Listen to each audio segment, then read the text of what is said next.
Hello students. आज से हम बायोलॉजी में एक नया चैप्टर स्टार्ट कर रहे हैं जिसका नाम जेनेटिक्स या आनुवांशिकी है। जेनेटिक्स या आनुवांशिकी होती क्या है? बायोलॉजी की एक ब्रांच है जिसके अंदर हम माता पिता से संतानों में लक्षणों के जाने और माता पिता और संतानों के लक्षणों में जो अंतर पाए जाते हैं उनका अध्ययन करते हैं। तो जीव विज्ञान की एक शाखा है, जैसे बायोटेक्नोलॉजी एक शाखा होती है जीव विज्ञान की, उसी प्रकार जेनेटिक्स एक ब्रांच या शाखा है जिसमें लक्षणों के जाने और लक्षणों में परिवर्तन आने की स्टडी या अध्ययन किया जाता है। अब जरूरत क्यों पड़ी इस ब्रांच की? क्योंकि हम जनरली देखते हैं कि आम का जो पेड़ है उससे जो बीज उत्पन्न होगा उस बीज से आम का ही पौधा उत्पन्न होता है, और दूसरे प्लांट्स भी अपने समान ही प्लांट्स उत्पन्न करते हैं। इसी तरह जंतुओं में मनुष्य के द्वारा उत्पन्न संतान मनुष्य के समान होती है, और जंतुओं जैसे कुत्ते के अंदर उत्पन्न संतान कुत्ते के समान होगी। तो ये जो समानताएं पाई जा रही है किस बेस पर पाई जा रही है, और माता पिता और संतान में कुछ अंतर जो पाए जाते हैं वो किस आधार पर पाए जाते हैं, उनके बारे में जानने के लिए जेनेटिक्स या आनुवंशिकी की स्टडी की जाती है। इसमें जो सबसे पहले हमने जेनेटिक्स शब्द लिखा है वो एक ग्रीक लैंग्वेज का शब्द है, ग्रीक भाषा का शब्द है। ये ग्रीक लैंग्वेज का एक वर्ड है जिसे यदि हम इंग्लिश के अंदर ट्रांसलेट करते हैं तो वो टू बिकम अप या ग्रो अप होता है। यानी ग्रीक लैंग्वेज जेनेटिक्स वर्ड है, इस जेनेटिक्स वर्ड को यदि इंग्लिश में ट्रांसलेशन हमने किया तो वो टू बिकम अप या टू ग्रो अप होता है। हिंदी में इसे हम विकसित होना बोल सकते हैं, सामान्य रूप से इसे हम विकसित होना कहा जाता है। इसे विकसित होना इसलिए कहा है क्योंकि जो जनक है उनसे संतान के अंदर लक्षण जा रहे हैं, उन संतानों का डेवलपमेंट या विकास हो रहा है, इसलिए इसे जेनेटिक्स नाम दिया गया है। जो जेनेटिक्स नाम है एक साइंटिस्ट के द्वारा दिया गया था, उस साइंटिस्ट को विलियम बैटसन कहते हैं। यानी जेनेटिक्स जो शब्द है वह देने वाले वैज्ञानिक विलियम बैटसन थे, और इन विलियम बैटसन को आधुनिक आनुवंशिकी के जनक कहा जाता है।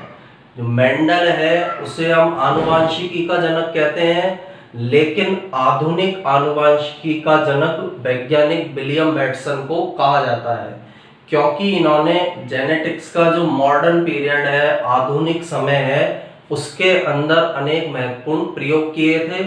इसलिए विलियम बैटसन को आधुनिक आनुवंशिकी के जनक या फादर ऑफ मॉडर्न जेनेटिक्स भी कहा जाता है। जेनेटिक्स जो है वो दो पार्ट्स के अंदर हम उसको डिवाइड कर सकते हैं। पहला इसका भाग होता है हेरेडिटी या आनुवंशिकता, दूसरा भाग होता है वेरिएशन या विविधता। हेरेडिटी या आनुवंशिकता का मतलब है आनुवंशिक लक्षणों का जनकों से संतान में जाना, यानी माता और पिता से लक्षण संतान के अंदर जाते हैं।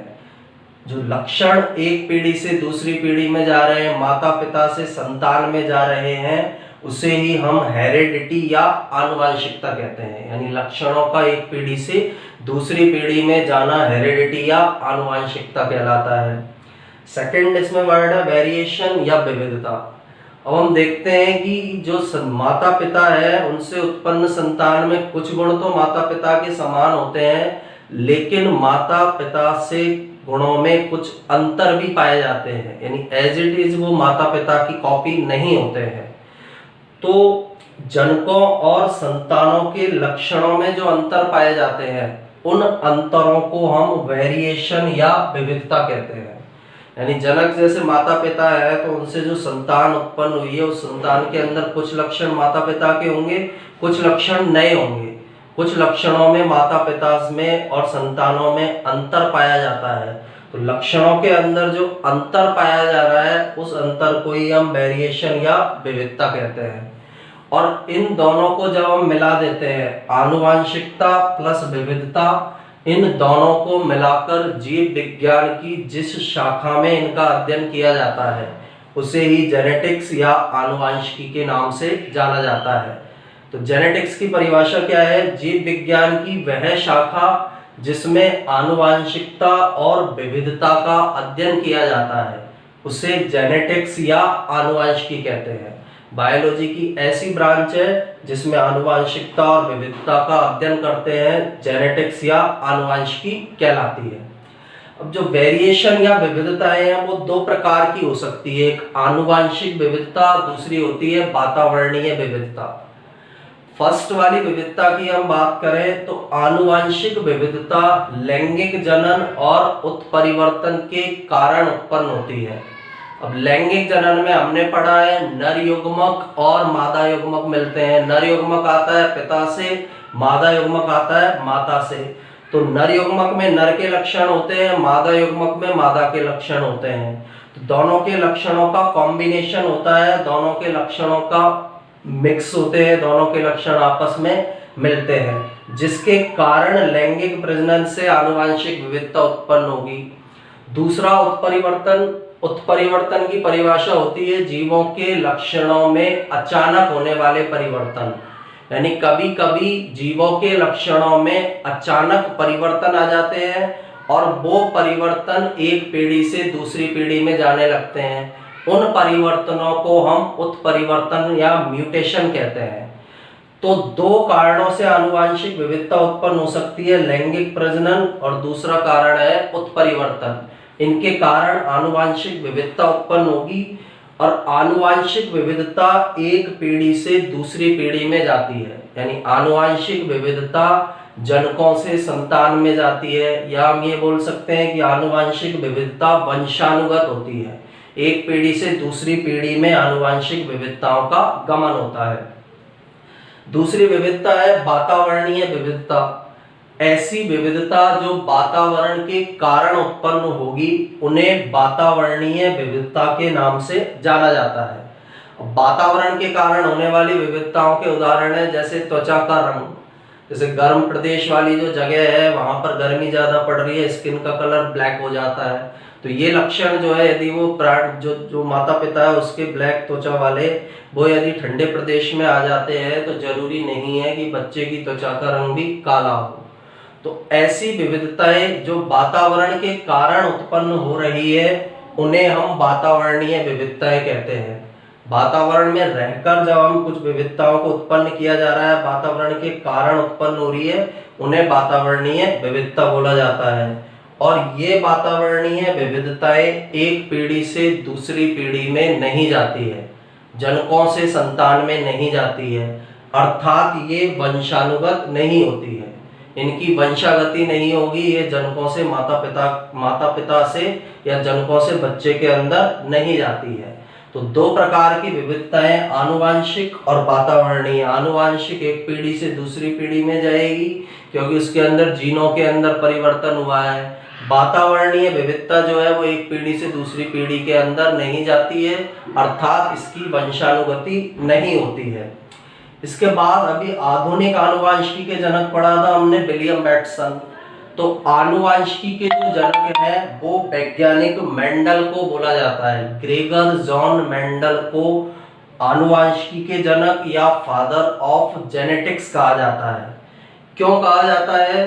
क्योंकि आनुवांशिकी या जेनेटिक्स के क्षेत्र में सबसे पहले सफल प्रयोग मेंडल के द्वारा किए गए थे। अब ऐसा नहीं है कि इससे पहले किसी वैज्ञानिक ने जेनेटिक्स के फील्ड में काम ही नहीं किए।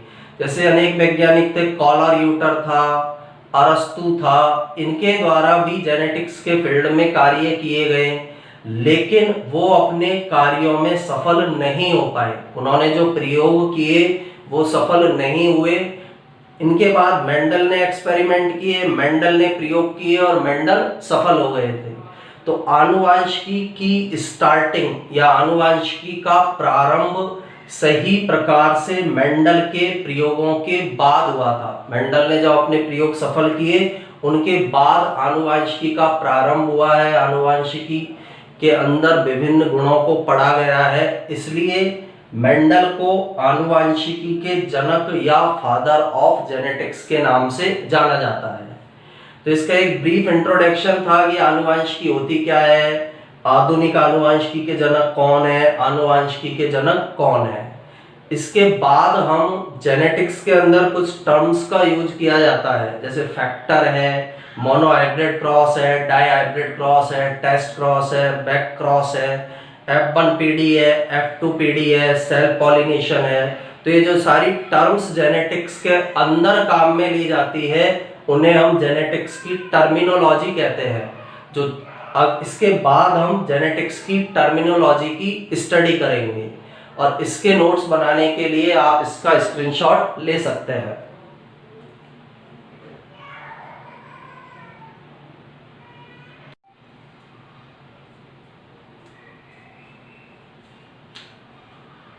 जेनेटिक्स में हमारा नेक्स्ट टॉपिक प्रतीक या शब्दावली है। यानी जेनेटिक्स के अंदर कुछ टर्म्स का यूज किया जाता है, कुछ शब्दों का यूज किया जाता है जिसे जेनेटिक्स की टर्मिनोलॉजी कहते हैं। तो उन शब्दों के बारे में, उन प्रतीकों के बारे में हमें स्टडी करना है। और इसमें सबसे पहला जो शब्द काम में लिया जाता है कारक या फैक्टर। अब कारक या फैक्टर क्या होता है? सजीवों के अंदर प्रत्येक लक्षण का निर्धारण करने वाला जो तत्व है उसे कारक या फैक्टर कहा जाता है। यानी जो भी लक्षण सजीव में दिखाई दे रहा है, जैसे लंबा होना किसी मनुष्य का छोटा होना, किसी की स्किन का कलर डार्क होना, किसी की स्किन का कलर लाइट होना, तो जो भी लक्षण सजीवों में दिखाई दे रहा है उसका निर्धारण करने वाले तत्व को कारक या फैक्टर कहते हैं। लक्षणों का निर्धारित करने वाले तत्व कारक कहलाते हैं। अब ये जो कारक नाम है वैज्ञानिक मेंडल के द्वारा दिया गया था। यानी सजीवों में लक्षणों का निर्धारित करने वाले तत्वों को मेंडल ने कारक नाम दिया था और इन्हीं कारकों को वैज्ञानिक जॉनसन ने जीन नाम दिया।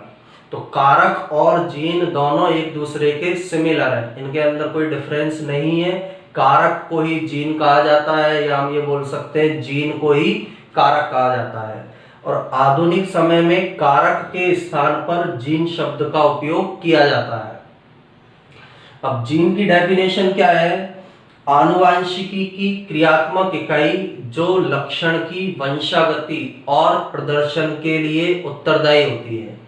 यानी आनुवांशिकी के अंदर यह एक फंक्शनल यूनिट है जो किसी भी लक्षण को एक पीढ़ी से दूसरी पीढ़ी में ले जाने और उस लक्षण को प्रकट करने के लिए जिम्मेदार होती है। उस आनुवांशिकी की क्रियात्मक इकाई को जीन कहा जाता है। फिर सेकंड टर्म है जेनेटिक्स में युग्म विकल्पी या एलिलोमॉर्फ।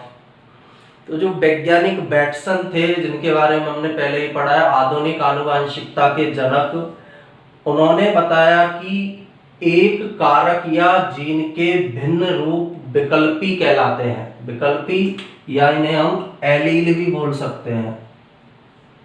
तो वैज्ञानिक बैटसन ने बताया था कि एक कारक या जीन के जो भिन्न रूप होते हैं उन्हें विकल्पी या एलील कहते हैं। अब इसे सिंपल वे में हम समझना चाहें, जैसे एक कारक है हमारा लंबाई। पौधे के अंदर एक लक्षण है लंबाई। तो लंबाई के लिए दो प्रकार के विकल्पी या एलील हो सकते हैं। जैसे कैपिटल टी, इसके कारण पौधा लंबा होगा। दूसरा स्मॉल टी, इसके कारण पौधा कैसा होगा? बौना होगा। तो कारक या लक्षण, यहाँ पर एक लक्षण का हमारा लंबाई और उसके अंदर दो भिन्न रूप हमें दिखाई दे सकते हैं, या तो पौधा लंबा होगा या पौधा बौना होगा। तो एक ही लक्षण के दो भिन्न रूप पाए जा रहे हैं या एक ही कारक या जीन के दो भिन्न रूप पाए जा रहे हैं। लंबाई को निर्धारित करने वाला जीन है या कारक है, उसके दो भिन्न रूप पाए जा रहे हैं, कैपिटल टी एक स्मॉल टी। कैपिटल टी लंबाई पौधे के कारण पौधा लंबा होता है, स्मॉल टी यदि समयुग्मजीय अवस्था में है तो पौधा बौना होगा।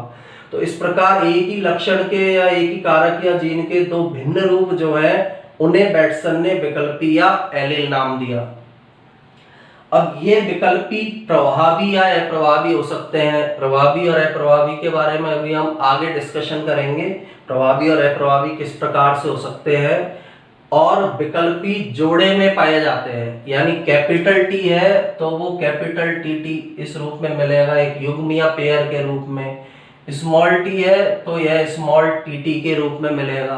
तो विकल्पी हमेशा एक पेयर या जोड़े में पाए जा रहे हैं, इसलिए इन्हें युग्म विकल्पी भी कहा जाता है। युग्म का मतलब होता है जोड़ा, तो एक जोड़ी विकल्पी पाए जा रहे हैं, एक जोड़ी हो गई ना, यहाँ पर एक पेयर में पाए जा रहे हैं। या फिर हम ये बोल सकते हैं एक लंबाई वाला है, एक पौधे को लंबा रखने वाला है, एक पौधे को बौना रखने वाला है, तो एक जोड़े के अंदर ये विकल्पी पाए जा रहे हैं, इसलिए इन्हें हम युग्म विकल्पी भी कहते हैं। तो विकल्पी सिंपल सा ये है, एक ही लक्षण के दो भिन्न रूप, जैसे पौधे की लंबाई में पौधे का लंबापन या बौनापन, ये एक लक्षण के दो भिन्न रूप विकल्पी है।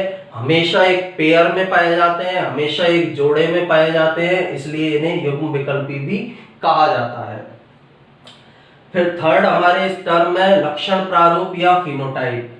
तो सजीवों के ऐसे लक्षण जो बाहरी रूप में दिखाई देते हैं उन्हें हम लक्षण प्रारूप या फिनोटाइप कहते हैं। जैसे पौधा लंबा है या बौना है, ये हम बाहर से देखकर बता सकते हैं, तो बाहरी रूप में लक्षण दिखाई दे रहा है। कोई मनुष्य लंबा है या बौना है, ये हम बाहर से देखकर बता सकते हैं। तो ऐसे लक्षण जो बाहर से दिखाई दे उन्हें हम लक्षण प्रारूप कहते हैं। तो बाहरी रूप में दिखाई देने वाले लक्षणों को लक्षण प्रारूप कहा जाता है। और लक्षण प्रारूप का नियंत्रण जीनों के द्वारा किया जाता है। जो भी बाहरी लक्षण दिखाई दे रहे हैं उन बाहरी लक्षणों का कंट्रोल या नियंत्रण जीनों के द्वारा किया जाता है। नेक्स्ट टर्म है जीन प्रारूप या जीनोटाइप। अब कोई भी ऐसा लक्षण जो हमें बाहरी रूप में दिखाई दे रहा है उसके लिए आवश्यक आनुवांशिक संगठन या जीनों का जो ग्रुप है या समूह है उसे हम जीन प्रारूप या जीनोटाइप कहते हैं। यानी कोई भी बाहरी लक्षण जो है जीनों द्वारा नियंत्रित होगा, तो उस लक्षण को नियंत्रित करने वाले जो जीन है उन जीनों को हम जीन प्रारूप या जीनोटाइप कहते हैं। तो किसी भी लक्षण के लिए उत्तरदायी आनुवांशिक संगठन जो है या उत्तरदायी जो जीन है उन्हें ही हम जीनोटाइप या जीन प्रारूप के नाम से जानते हैं। अब इसे हम समझना चाहें, जैसे लक्षण प्रारूप तो हो गया लंबापन और बौनापन, यानी पौधा लंबा है या बौना है हमें बाहर से दिख जाएगा, ये लक्षण प्रारूप है। अब लंबापन किन जीन के कारण है, जैसे कैपिटल टीटी, और ये बौनापन है स्मॉल टीटी के कारण।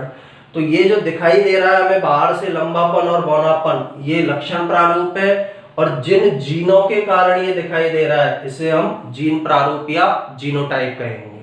तो ये फिनोटाइप और जीनोटाइप या लक्षण प्रारूप या जीन प्रारूप इन्हें कहा जाता है।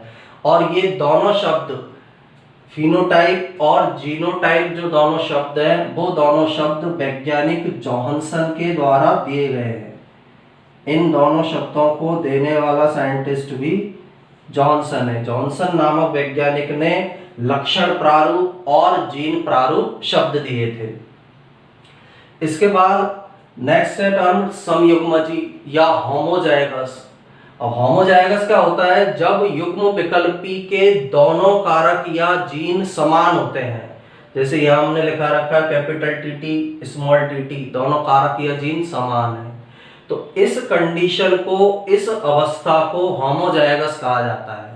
जैसे मैंने लिखा कैपिटल टीटी दोनों कारक या जीन समान है, होमोजाइगस कंडीशन है। स्मॉल टीटी दोनों जीन समान है। कैपिटल आर आर दोनों जीन समान है। स्मॉल आर आर दोनों जीन समान है। तो युग्म विकल्पी के दोनों कारक या जीन जब समान होते हैं तो उस कंडीशन को समयुग्मजी या होमोजाइगस कहा जाता है। अब इसी का अपोजिट है विषम युग्मजी या हेटेरोजाइगस। तो जब युग्म विकल्पी के दोनों कारक या जीन अलग अलग होते हैं तो उस स्थिति को हम विषम युग्मजी या हेटेरोजाइगस कहते हैं। अब कैसे दर्शाएंगे इसे विषम युग्मजी को, capital T small T, capital R small R, capital Y small Y. तो ये दोनों जीन या कारक अलग अलग है, कैपिटल टी अलग स्मॉल टी अलग, कैपिटल आर अलग स्मॉल आर अलग, कैपिटल वाई अलग स्मॉल वाई अलग। तो जब युग्म विकल्पी के दोनों कारक या जीन असमान होते हैं तो इस स्थिति को विषम युग्मजी या हेटेरोजाइगस कंडीशन कहा जाता है। और समयुग्मजी और विषम युग्मजी शब्दों को देने वाले वैज्ञानिक थे बैटसन और सैंडर्स।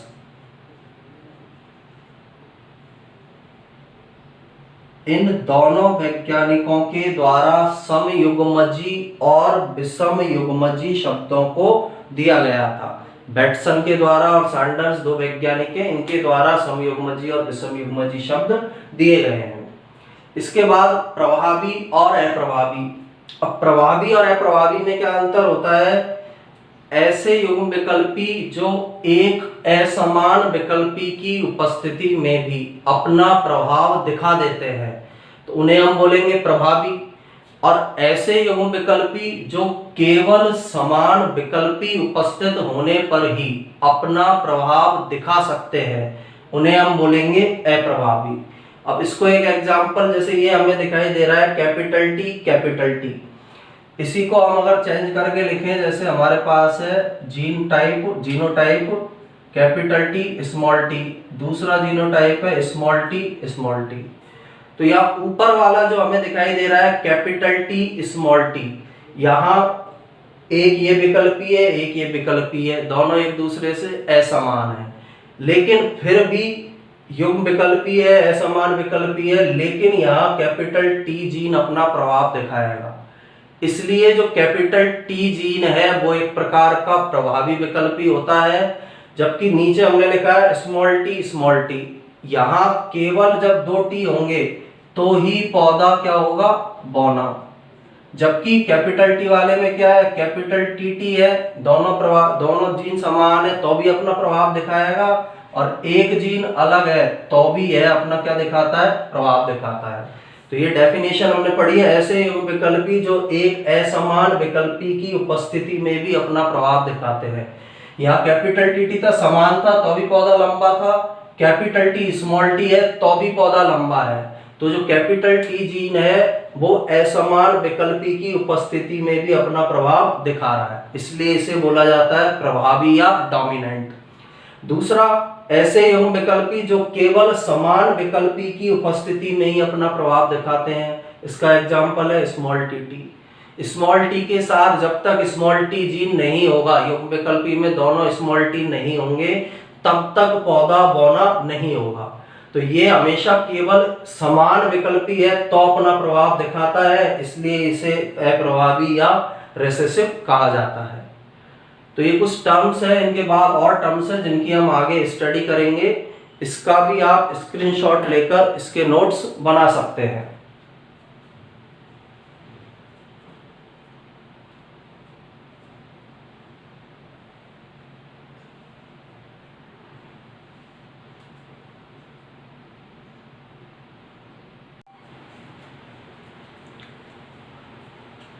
जेनेटिक्स में नेक्स्ट टर्मिनोलॉजी है हमारी 9th नंबर की, शुद्ध किस्म या प्योर ब्रीड। प्योर ब्रीड या शुद्ध किस्म क्या होता है? ऐसे समयुग्मजी जीव, समयुग्मजी का मतलब है जिसमें युग्म विकल्पी के दोनों जीन समान हो, ऊपर हम पढ़ चुके हैं, जैसे कैपिटल टी हो, स्मॉल टी हो। तो ऐसे समयुग्मजी जीव जो किसी लक्षण विशेष के लिए अनेक पीढ़ियों तक अपने समान लक्षणों वाले जीवों को उत्पन्न करते हैं, उन्हें हम शुद्ध किस्म कहते हैं। यानी ऐसे समयुग्मजी जीव है जो एक विशेष लक्षण को अनेक पीढ़ियों तक अपने समान ही उत्पन्न करते जाएंगे, तो उन जीवों को हम शुद्ध किस्म या प्योर ब्रीड के नाम से उन्हें जानते हैं। जैसे हम लक्षण ले सकते हैं, किसी पौधे में किसी कीट के लिए प्रतिरोधकता है और इस लक्षण को वो लगातार अनेक पीढ़ियों तक, 5, 7, 10 पीढ़ियों तक लेकर जा रहा है, तो हम उसे शुद्ध किस्म कहेंगे। किसी प्लांट के अंदर रेड फूल आ रहे हैं और उसी लक्षण को वो लगातार 10-15 पीढ़ियों तक लेकर जा रहा है, तो उस प्लांट की किस्म को हम शुद्ध किस्म कहेंगे। नेक्स्ट अगली टर्म है संकरण या हाइब्रिडाइजेशन। हाइब्रिडाइजेशन या संकरण क्या होता है? दो भिन्न गुणों वाले पौधों या जंतुओं के बीच क्रॉस कराने की क्रिया हाइब्रिडाइजेशन या संकरण कहलाती है। यानी दो भिन्न गुण वाले हमने पौधे लिए या जंतु लिए, उन दोनों के बीच क्रॉस करा दिया, तो इस क्रिया को संकरण या हाइब्रिडाइजेशन कहते हैं। जैसे इसका एग्जाम्पल, हमने दो तरह के पौधे लिए, लंबे पौधे और दूसरे पौधे लिए बौने पौधे। बौने पौधे। तो लंबे पौधे का क्रॉस बौने पौधे के साथ कराया तो ये एक संकरण का प्रकार है। जंतुओं में लाल बाल वाले जंतु का क्रॉस सफेद बाल वाले जंतुओं से कराया तो उसे हम संकरण या हाइब्रिडाइजेशन कहते हैं। फिर संकरण के भी कुछ प्रकार है, जैसे पहला प्रकार हमारा एक संकर संकरण या मोनोहाइब्रिड क्रॉस। अब इसके नाम के अंदर ही इसकी परिभाषा है, एक संकर संकरण, ऐसा संकरण जो एक जोड़ी लक्षणों को लेकर किया जाता है। अब एक जोड़ी लक्षण कैसे हो सकते हैं, जैसे लंबापन है, इसके दो लक्षण, एक लंबापन एक बौनापन, पौधा लंबा होगा या बौना होगा, एक जोड़ी लक्षण है। तो इन दोनों के बीच जब हम क्रॉस कराएंगे तो इसे एक संकर संकरण या मोनोहाइब्रिड क्रॉस कहेंगे। इसी तरह लाल बाल वाले पशु का क्रॉस सफेद बाल वाले पशु के साथ करा रहे हैं, एक जोड़ी लक्षण ले रहे हैं हम, लाल बाल और सफेद बाल, तो इन दोनों के बीच जो क्रॉस कराया जाएगा उसे भी हम एक संकर संकरण या मोनोहाइब्रिड क्रॉस कहते हैं। तो एक जोड़ी भिन्न लक्षणों को नियंत्रित करने वाले युग्म विकल्पियों के मध्य क्रॉस एक संकर संकरण कहलाता है। जैसे एक जोड़ी लक्षण है, इनको नियंत्रित करने वाले युग्म विकल्पीय कैपिटल टी, इसको नियंत्रित करने वाला युग्म विकल्पीय स्मॉल टी। तो इन दोनों के बीच जब हमने क्रॉस कराया, लंबे पौधे और बौने पौधे के बीच जब क्रॉस करा रहे हैं तो इसे हम एक संकर संकरण कहते हैं, क्योंकि यहाँ पर एक जोड़ी लक्षणों को लिया गया है, लंबा और बौना पौधा एक जोड़ी लक्षण है। सेकंड द्विसंकर संकरण या डाई हाइब्रिड क्रॉस, दो जोड़ी भिन्न लक्षणों को नियंत्रित करने वाले युग्म विकल्पियों के मध्य कराया जाने वाला क्रॉस द्विसंकर संकरण या डाई हाइब्रिड क्रॉस कहलाता है। अब दो जोड़ी लक्षण जैसे कैसे हो सकते हैं, जैसे हमने लिए एक लक्षण पीले तथा गोल बीज, मटर के पीले और गोल बीज, इनका क्रॉस करा दिया हमने हरे और झुर्रीदार बीज के साथ। तो पीले गोल बीज का क्रॉस हरे झुर्रीदार बीज के साथ करा रहे हैं। अब यहाँ दो जोड़ी लक्षण है, एक तो जोड़ी लक्षण है बीज का रंग पीला और हरा, दूसरा जोड़ी लक्षण है बीज की आकृति गोल और झुर्रीदार।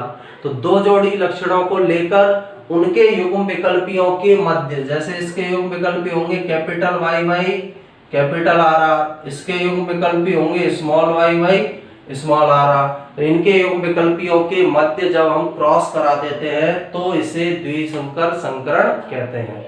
तो एक संकर और द्विसंकर में मेन डिफरेंस यही है, एक संकर संकरण एक जोड़ी लक्षण को लेकर किया जाता है, द्विसंकर संकरण दो जोड़ी लक्षणों को लेकर किया जाता है।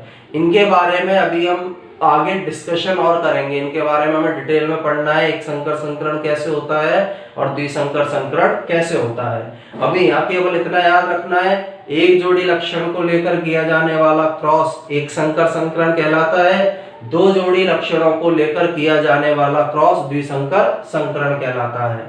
इसके बाद अगली जो टर्म है जनक पीढ़ी या पी जनरेशन या पेरेंटल जनरेशन, अगली टर्म का नाम है जनक पीढ़ी, पी जनरेशन भी इसको शॉर्ट में बोलते हैं, पेरेंटल जनरेशन भी इसे बोला जाता है। तो पेरेंटल जनरेशन क्या होती है, जब हम संकरण स्टार्ट कर रहे हैं तो संकरण की स्टार्टिंग में प्रयुक्त होने वाले जनक या माता पिता जो है उन्हें ही जनक पीढ़ी या पेरेंटल जनरेशन या पी पीढ़ी कहा जाता है।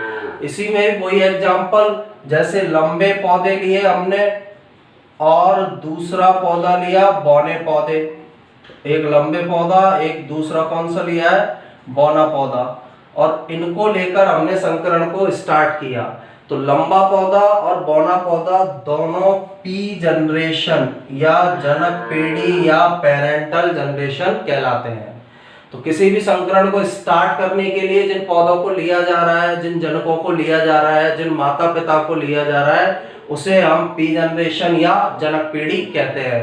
अब लंबे पौधे बौने पौधे में क्रॉस कराया है, एक नर होगा एक मादा होगा, तो इसलिए इसे हमने पी जनरेशन नाम दिया है।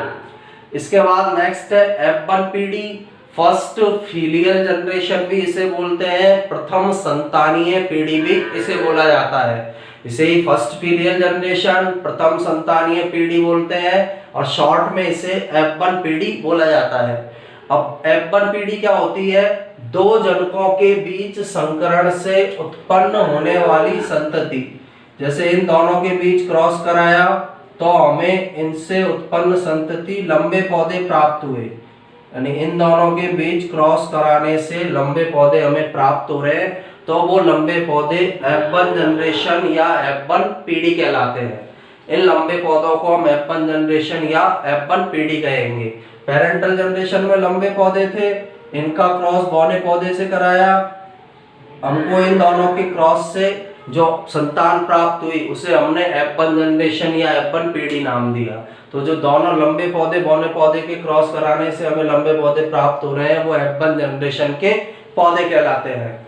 इसके बाद है F2 पीढ़ी, सेकेंड फेलियल जनरेशन या F2 पीढ़ी के नाम से या द्वितीय संतानीय पीढ़ी से बोला जाता है। जब F1 पीढ़ी के पौधों में स्वपरागण कराया जाता है, ये F1 पीढ़ी के पौधे हैं, इनके अंदर हमने स्वपरागण कराया है, यानी लंबे पौधे जो थे इनका क्रॉस लंबे पौधों के साथ ही करा दिया। सेल्फ फर्टिलाइजेशन इसके अंदर जो हमने कराया, स्वपरागण कराया, उसी पौधे का नर युग्मक लेकर उसी पौधे के मादा युग्मक पर डाल दिया, तो स्वपरागण से जो पीढ़ी उत्पन्न होगी उस पीढ़ी को F2 जनरेशन या F2 पीढ़ी कहा जाता है। यानी इसकी सिंपल सी डेफिनेशन है, F1 पीढ़ी के पौधों में स्वपरागण या जंतुओं में अंतर्जनन कराने पर प्राप्त होने वाली संतति को F2 जनरेशन या F2 पीढ़ी कहते हैं। F1 पीढ़ी के पौधे में स्वपरागण या जंतु में अंतर्जनन कराया, जो संतान हमें प्राप्त होगी उसे F2 जनरेशन या F2 पीढ़ी के नाम से जाना जाता है। इसके बाद नेक्स्ट है संकर पूर्वज संकरण या बैक क्रॉस।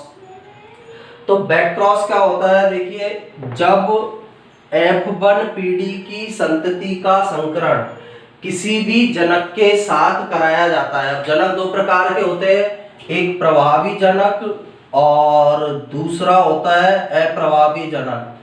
प्रभावी और अप्रभावी के बारे में हम ऊपर पढ़ चुके हैं। जो विषम युग्मजीय अवस्था में भी अपना प्रभाव दिखाए उसे हम बोल देते हैं प्रभावी, और जो केवल समयुग्मजीय अवस्था में अपना प्रभाव दिखाए उसे बोला जाता है अप्रभावी। यहाँ पर capital T small T, capital T विषम युग्मजीय अवस्था में भी अपना प्रभाव दिखा रहा है, केवल एक सिंगल जीन है, फिर भी पौधा लंबा है इसलिए इसको प्रभावी बोला है, बौना पौधा जो है उसको अप्रभावी बोला है। तो बैक क्रॉस या संकर पूर्व संकरण क्या है? जब F1 पीढ़ी की संतति का संकरण किसी भी जनक प्रभावी के साथ कराया जाए या अप्रभावी के साथ कराया जाए तो इसे हम संकर पूर्वज संकरण या बैक क्रॉस कहते हैं। यानी प्रभावी या अप्रभावी किसी के भी साथ यदि क्रॉस कराया जा रहा है F1 पीढ़ी की संतति का, तो इसे संकर पूर्वज संकरण या बैक क्रॉस कहा जाता है।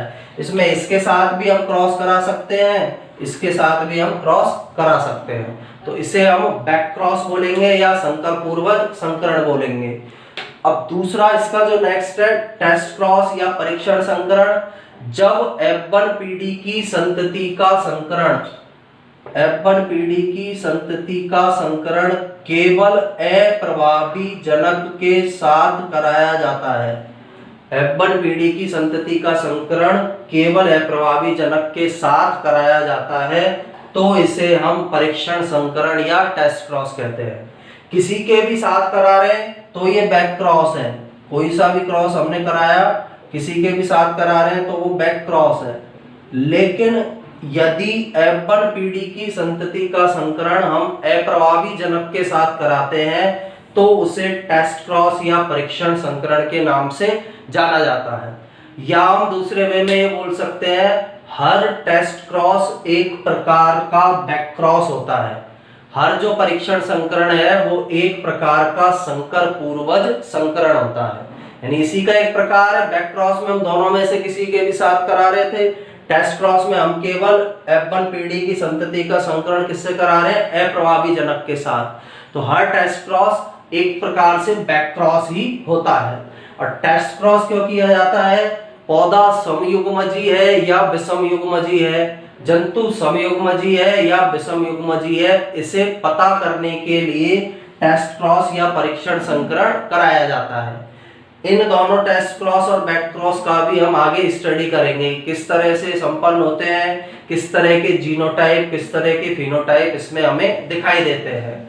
अब नेक्स्ट टर्म है इसमें टर्मिनोलॉजी में व्युत्क्रम संकरण, रेसिप्रोकल क्रॉस या रेसिप्रोकल संकरण। इसमें क्या करते हैं, जब संकरण में माता पिता का लिंग उत्क्रमित किया जाता है, ऐसा संकरण जिसमें माता पिता का लिंग उत्क्रमित कर दिया जाएगा, उसे हम व्युत्क्रम संकरण या रेसिप्रोकल क्रॉस कहते हैं। अब इसके अंदर क्या होगा, जैसे पहले हमने एक सामान्य संकरण के अंदर लंबा तो नर लिया, यानी नर था जो था लंबा, और मादा जो थी वो थी बौनी।